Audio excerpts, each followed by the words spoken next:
பெரியார்களே, கண்ணியமிக்கவர்களே, இந்த இஸ்லாமிய மார்க்கம் என்பது நமக்கு தொழுகை, நோன்பு, ஹஜ்ஜு, உம்ரா போன்ற இபாதத்துகளை மட்டும் நமக்கு காட்டி தரவில்லை. இந்த இஸ்லாமிய மார்க்கம் தனித்து விளங்குவதற்கான முக்கியமான காரணம் என்னவென்றால், இந்த இஸ்லாமிய மார்க்கம் என்பது மனிதனுடைய ஒவ்வொரு நாட்களும் எப்படி அமைய வேண்டும், ஒவ்வொரு மனிதனும் தன்னுடைய நாட்களை எப்படி அமைத்துக் கொள்ள வேண்டும் என்று அழகான முறையிலே ஒவ்வொரு விஷயங்களை நமக்கு கற்றுத் தருகிறது.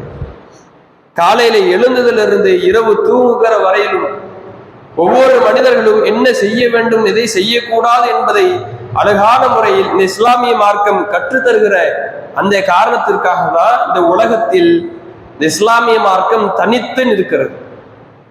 அதுல இந்த இஸ்லாமிய மார்க்கம் மனிதர்களுக்கு மிக முக்கியமா சொல்லித்தரக்கூடிய பாடம் என்னன்னா தூய்மை.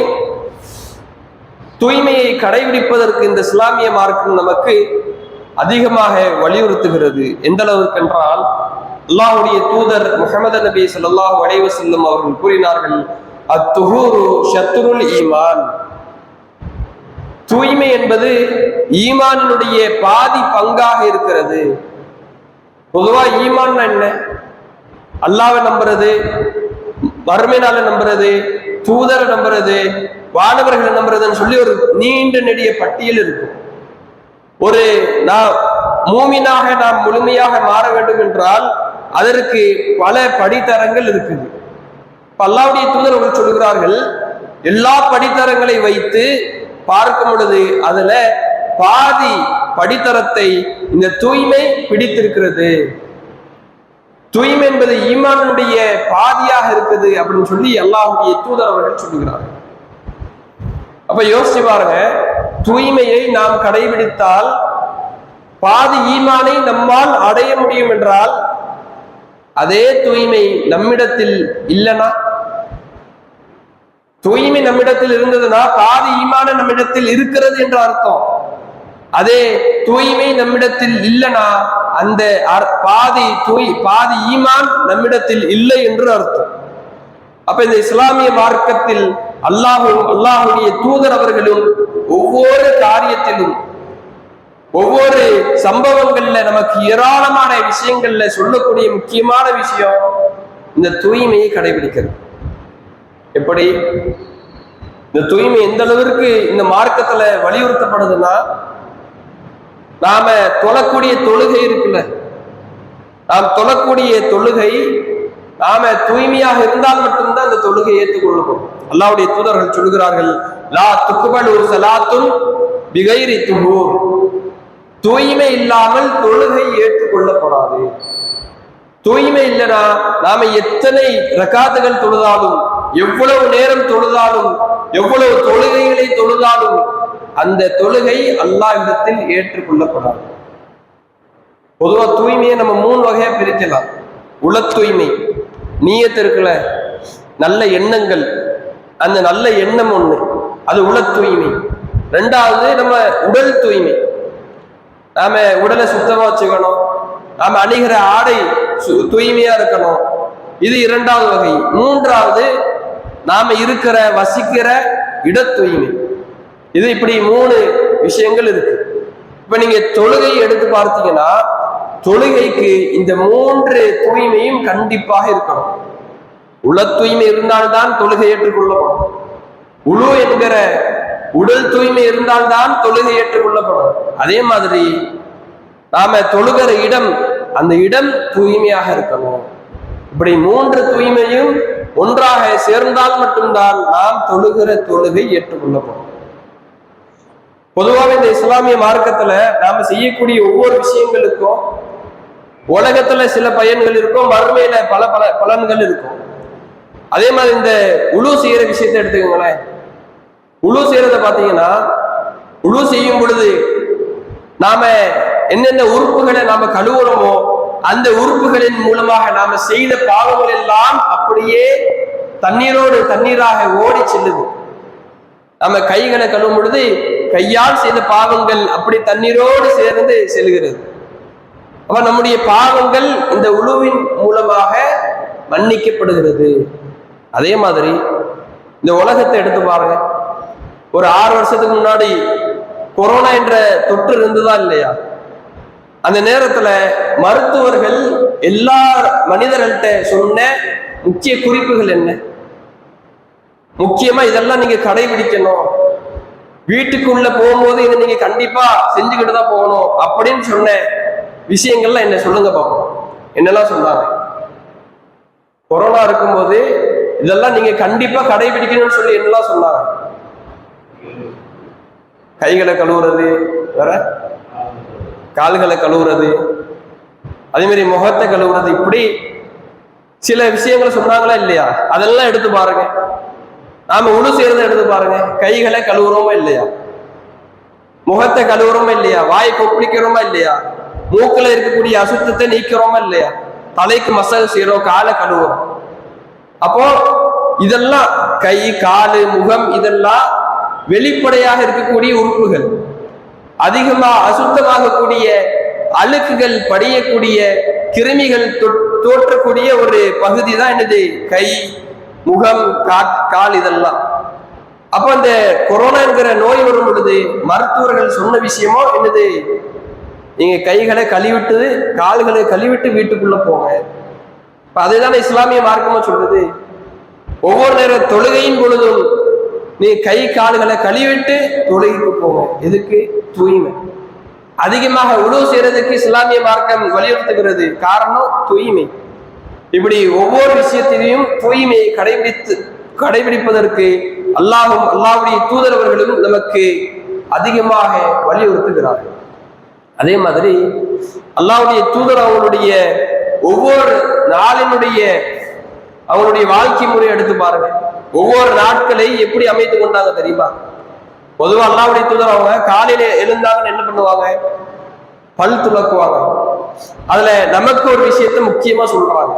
என்னது தெரியுமா? காலையில எழுந்த உடனே பொதுவா இப்பதான் பைப்புலாம் இருக்குது. ஆனா அந்த காலத்துல பைப் இதெல்லாம் கிடையாது.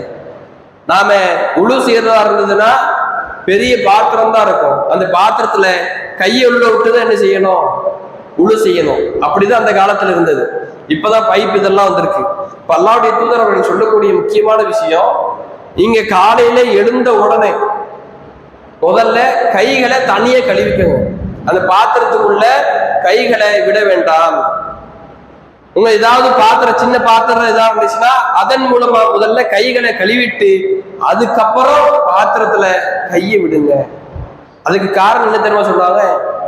ஏன்னா ஐன பாத்தத் எதுவும், ஏன்னா உங்களுடைய கை இரவு நேரத்துல எங்க இருந்ததுன்னு உங்களுக்கு தெரியாது.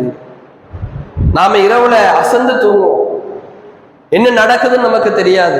நம்ம கை எங்க இருக்குதுன்னு நமக்கு தெரியாது. அப்ப அல்லாஹ்வுடைய தூதர் அவங்க சொல்லக்கூடிய விஷயம், உங்களுடைய கை தூய்மையா இருக்கா இல்லையான்னு தெரியாது. அதனால கையை முதல்ல கழுவிட்டு அதுக்கப்புறம் அந்த பாத்திரத்துல கையை உள்ள விடுங்க. இந்த இது நமக்கு என்ன உணர்த்துது? தூய்மையை கடைபிடிக்கிறது. அதே மாதிரி அல்லாஹ்வுடைய தூதர் அவர்கள் சொல்லுகிறார்கள், லவ்லா அன் அஷுக்க அலா உம்மத்தி லஅமர்துஹும் பிசிவாக்கி இந்த குல்லி ஷலா. என்னுடைய சமுதாயத்திற்கு மட்டும் பல் துலக்குவது சிரமமாக இல்லைன்னா ஒவ்வொரு தொழுகையின் பொழுதும் அதை நான் செய்வதற்கு கட்டளை இட்டிருப்பேன். எப்படி நாம தொழுகைக்கு உழு செய்யறோமோ அதே மாதிரி பல் துலக்க வேண்டும் என்று அல்லாஹ்வுடைய தூதரவர்கள் கட்டளை இட்டிருப்பார்கள். ஆனா அல்லாஹ்வுடைய தூதர் அவர்கள் கட்டளை இடல. என்ன காரணத்தை சொல்றாங்கன்னா, என்னுடைய சமுதாயத்தின் மீது இது ஒரு சிரமமா ஆகிறோம்னு சொல்லி நான் கட்டளை இடல. இது நமக்கு என்ன புரியுது? அல்லாஹ்வுடைய தூதர் அவங்க கட்டளை இட்டிருந்தாங்கன்னா எப்படி உழு செய்தால்தான் தொழுகை ஏற்றுக்கொள்ளப்படுமோ, உழு செய்யறதுக்கு அல்லாஹ்வுடைய தூதர் அவர்கள் கட்டளை இட்டார்கள். அப்போ அந்த கட்டளையை நிறைவேற்றினால்தான் தொழுகை ஏற்றுக்கொள்ளப்படும். அப்போ பல் துலக்குவதற்கும் அல்லாஹ்வுடைய தூதர் அவர்கள் கட்டளை இட்டிருந்தால் பல் துலக்கினால்தான் தொழுகை ஏற்றுக்கொள்ளப்படும். அந்த மாதிரி ஆகிடும். அதனால அல்லாஹ்வுடைய தூதர் சொல்லக்கூடிய விஷயம், நான் கட்டளை இட்டிருப்பேன், ஆனா அது உங்களுக்கு சிரமமாயிரும். அதனால கட்டளை இடலன்னு சொல்லி அல்லாஹ்வுடைய தூதர் அவர்கள் பல் துலக்குவதற்கு அவ்வளவு முக்கியத்துவம் கொடுக்குறாங்க. ஆனா இன்னைக்கு நம்முடைய சமுதாயத்தை எடுத்து பாருங்க. பொதுவா டாக்டர் சொல்லக்கூடிய விஷயம், ஒரு நாள்ல 2 தடவையாவது என்ன செய்யுங்க, பல் துலக்குங்க, காலையில இரவுல. ஆனா நாம பெரும்பான்மையான மக்கள் காலையில மட்டும்தான் பல் துலக்குவோம். அதுல குறிப்பிட்டு சில நபர்கள் இப்படி பல் துலக்குறதுக்கு முன்னாடியே காஃபி குடிக்கிறது. காரணம் கேட்டா பெட் காஃபி, இப்ப இதுதான் எல்லாருமே கடைபிடிக்கிறாங்க அப்படின்னு சொல்லி பல் துலக்குறதுக்கு முன்னாடியே காஃபி குடிக்கிற ஒரு பழக்கம் நம்முடைய சமுதாயத்துல பெரும்பான்மையான நபர்கள்ட்ட இருக்கு. அதே மாதிரி எல்லா இடத்துலையும் நாம இருக்கிற இடம் மட்டும் இல்ல, நாம பயணிக்கிற, நாம வேற இடத்துக்கு சென்றாலும் அங்கேயும் நாம தூய்மையை கடைபிடிக்கணும். குப்பை இருக்குல்ல, அந்த குப்பையை நாம சரியான இடத்துல போட மாட்டோம். நிறைய பயணங்களுக்கு போறோம், பஸ்ல போறோம், ட்ரெயின்ல போறோம். நாம பிஸ்கட் ஏதாவது சாப்பிட்டோம்னா கவர் என்ன செய்யறோம், அப்படியே வெளியே போட்டுருவோம். மக்கள் பயணிக்கிற இடம், மக்கள் போற இடத்துல அப்படியே போட்டுருவோம்.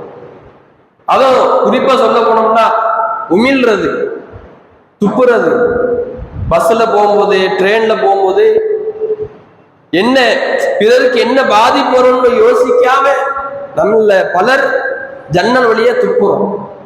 இப்ப அப்படி செய்யும் பொழுது பலருக்கு இது பாதிப்பாக அமையும். ட்ரெயினை பார்த்தீங்கன்னா சரியான ஸ்பீடில் போகும்போது அந்த நாம வெளியில துப்பணும்னா அடுத்த ஜன்னல் அது உள்ள வரும். நீங்க பயணிச்சு பாருங்க, ட்ரெயின்ல பயணம் செய்யும் போது தண்ணியை வெளியே ஊற்றி பாருங்களேன். வெளியே நல்ல ஸ்பீடா போகும்போது தண்ணியை வெளியே ஊற்றணும்னா அடுத்த ஜன்னல் அப்படி உள்ள வரும். அதுல சில துளிகள் அப்படி உள்ள வரும்.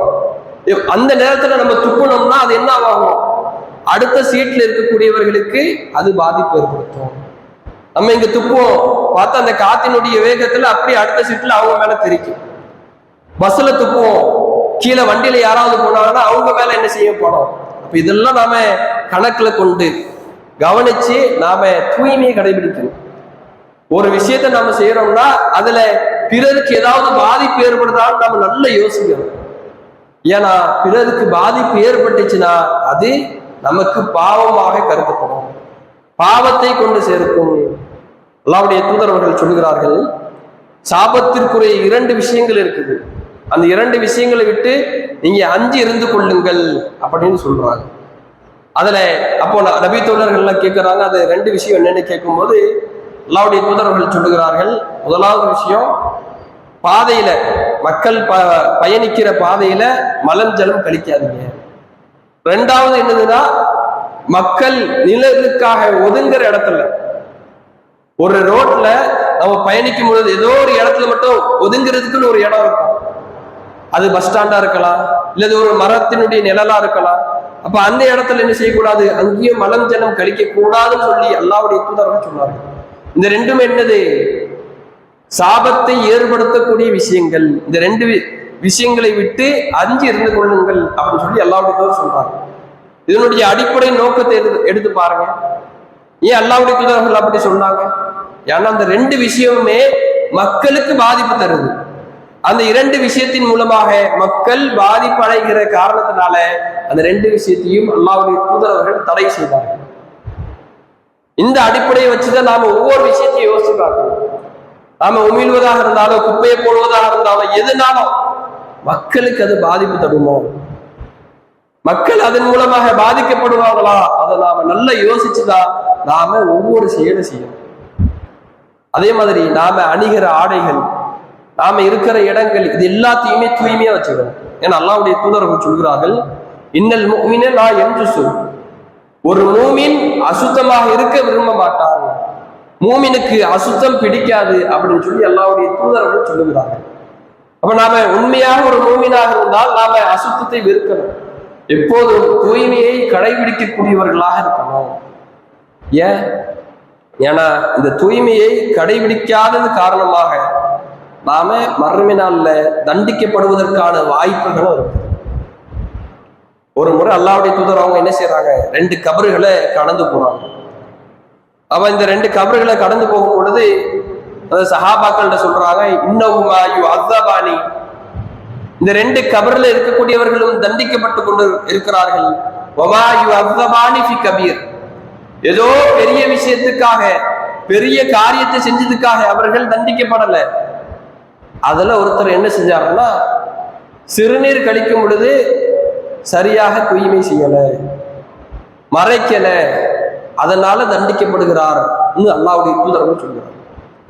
அல்லாஹ்வுடைய தூதர்கள் சொல்லக்கூடிய வாசகத்தை நீங்க நல்ல யோசிச்சு பாருங்க.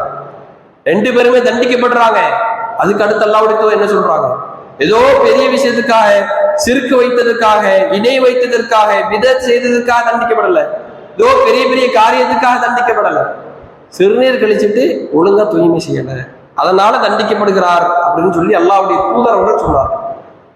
அப்போ சின்ன சின்ன விஷயமாக இருந்தாலும் கூட அதன் மூலமாக நமக்கு தண்டனை வந்து விடுமோ என்பதை நாம் அஞ்சி நாம் அதை கவனமாக செய்யணும். அதே மாதிரி நாம முதல்ல திருந்தணும். இந்த உலகத்தை திருத்துறதுக்கு முன்னாடி நாம திருந்தணும். ஏன்னா அல்லாஹ் சொல்லுகிறான், இன்னல்லாஹ லா யுகையிரு மாபி கௌமின் ஹத்தா யுகையிரு மாபி அன்ஃபுஸிஹிம். ஒரு கூட்டம் தாங்களாகவே திருந்துகிற வரைக்கும், மாறுகிற வரைக்கும் அல்லாஹ் அவர்களை மாற்ற மாட்டான். என்ன அர்த்தம்? அல்லாஹ் என்ன சொல்லுவாரா? நாம இங்க இருக்கிற ஒவ்வொருவரும் நாம திருந்தினால் மட்டும்தான் அல்லாஹ் நம்மை திருத்துவான். திருந்துவதற்கு, மாறுவதற்கு நாம் முயற்சி செய்தால் மட்டும்தான் அல்லாஹ் நம்மை மாற்றுவான். இப்போ நாம முதல்ல திருந்தணும். நாம திருந்தினால் நம்ம பார்க்கக்கூடிய நம்முடன் பழகக்கூடியவர்களும் நம்மை பார்த்து பார்த்து அப்படியே திருந்த ஆரம்பிச்சிருவாங்க. அல்லாஹ்வுடைய தூதரவர்கள் கடைபிடித்த விஷயமும் இதுதான்.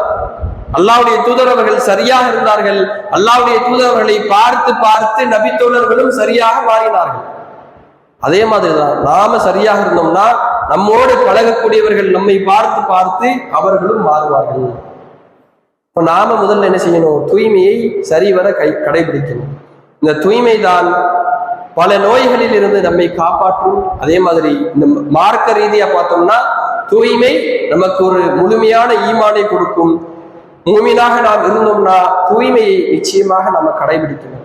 எனவே தூய்மையை கடைபிடிக்கக்கூடிய ஒரு மக்களாக இருக்க வேண்டும் என்று கூறி எனது இந்த உரையை நிறைவு செய்கிறேன். வாஹிர் தவானா அல்ஹம்துலில்லாஹி ரப்பில் ஆலமீன். அஸ்ஸலாமு அலைக்கும் வரஹ்மத்துல்லாஹி வபரகாத்துஹு.